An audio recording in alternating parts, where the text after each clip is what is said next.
দীর্ঘ ১৬ বছর পর বাংলাদেশের মানুষ এই প্রথম একটা রোজা কাটাইতেছে, যে রোজা আসলে দ্রব্যমূল্যের ঊর্ধ্বগতিও নাই এবং নতুন কোনো রেসিপিও নাই। আমাদের সাবেক প্রধানমন্ত্রী শেখ হাসিনা তার ভালো মন্দ আপনি বিভিন্নভাবে রিসার্চ করতে পারেন, কথা বলতে পারেন, কিন্তু তার যে জনগণের প্রতি মায়া, দরদ, ভালোবাসা, সেই জায়গা থেকে তিনি কিন্তু রমজান আসলে বিভিন্ন রকমের রেসিপি কিন্তু সে নিয়ে আসতেন। সে মনে করেন আমাদের রান্নাঘর পর্যন্ত পৌঁছে যেতেন এবং সেই যে কাটা সিদ্ধ করে কীভাবে বাচ্চাদেরকে আপনি খাওয়াইবেন, তেল ছাড়া কীভাবে তরকারি রান্না করবেন, পেঁয়াজ ছাড়া কীভাবে তরকারি রান্না করবেন, আপনি বেগুনি কীভাবে মিষ্টি কুমড়া দিয়া করবেন, তারপর কি ডিম কীভাবে সেদ্ধ করে ফ্রিজে রাখতে দেবেন, কাঁচামরিচ ফ্রিজে রাখতে দেবেন শুকাইয়া, তারপর সেটা আবার পানিতে ভিজাইবেন, সেটা আবার চালিয়ে তরতাজা হয়ে যাবে। ঠিক আছে, এই ধরনের যে রেসিপিগুলো দীর্ঘদিন যাবত আমাদেরকে দিয়ে আসছিল, এবার কোনো রেসিপি নেই। মানে একটা রেসিপি ছাড়া একটা রোজা আমরা কাটাইতেছি, না আছে দ্রব্যমূল্যের ঊর্ধ্বগতি, না আছে কোনো নতুন কোনো রেসিপি। মানে ডক্টর ইউনূস সে চুপি চুপি কামগুলো করতে আছে, মানে কোনো হৈহুল্য নাই, কোনো ডাকাডাকি চিল্লাচিল্লি নাই। মানে এটা কিভাবে সম্ভব, সে কি করতে আছে?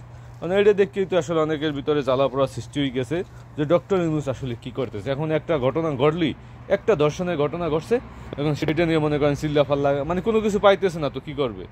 তারপরেও মনে করেন এই যে সেই যে সুবর্ণার চরে কীভাবে মা মেয়েকে প্রকাশ্যে দিনে দুপুরে উলঙ্গ করে তারপর 16 জন মিলে কিভাবে দর্শন করছে, তখনও কিন্তু আমরা দেখি নাই দর্শনের পক্ষে তারপর মানুষকে রাস্তায় নামতে। তনুকে কিভাবে দর্শন করে ফেলে রাখা হয়েছে।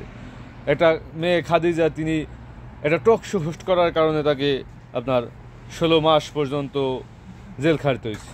তো এরকমের ঘটনাগুলো আসলে কিন্তু ঘটে আসছিল দীর্ঘদিন যাবৎ, এবং সেই জায়গা থেকে আমরা একটু অব্যাহতি পাইছি, মানুষের বাক স্বাধীনতা চলে আসছে। এখন আর সাদা পোশাকে কাউকে গুম করা হয় না, সাদা পোশাকে কাউকে তুলে নেওয়া হয় না। তো এই যে আমাদের বাক স্বাধীনতা দেশে, এমনকি ডক্টর ইউনূস, তারপর এই যে আপনার আসিফ নজরুল, উপদেষ্টা মণ্ডলী যারা আছে, তাদেরকে আমরা লাগাতার মনে করেন পাইকারি দরে গালাগাল দেওয়ার পরও আমাদেরকে কেউ একটা হুমকিও দিতে আসে না, আমাদেরকে কেউ একটা মনে করেন বলতেও আসে না যে পোস্ট ডিলিট কর। এই যে বাক স্বাধীনতা, এই জিনিসটা কিন্তু একেবারে সেই মনে করেন অন্য কোনো সরকার আমলে আদৌ ছিল কিনা বা ভবিষ্যতে আজও আসবে কিনা, সেটা নিয়ে আমার সন্দেহ আছে।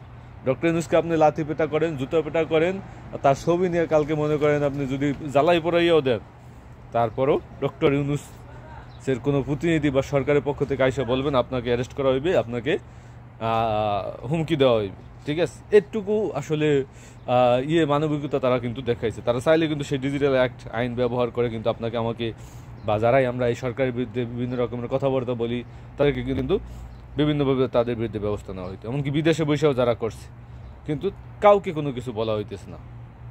কি পরিমাণ মানবিকতা বা সার বা যেটাই আপনি বলেন তারা দেখাইতেছে। তো তারা এগুলো আসলে নির্দ্বিধায় সহ্য করে তারা নীরবে নিবৃত্তিতে কাজ করতেছে।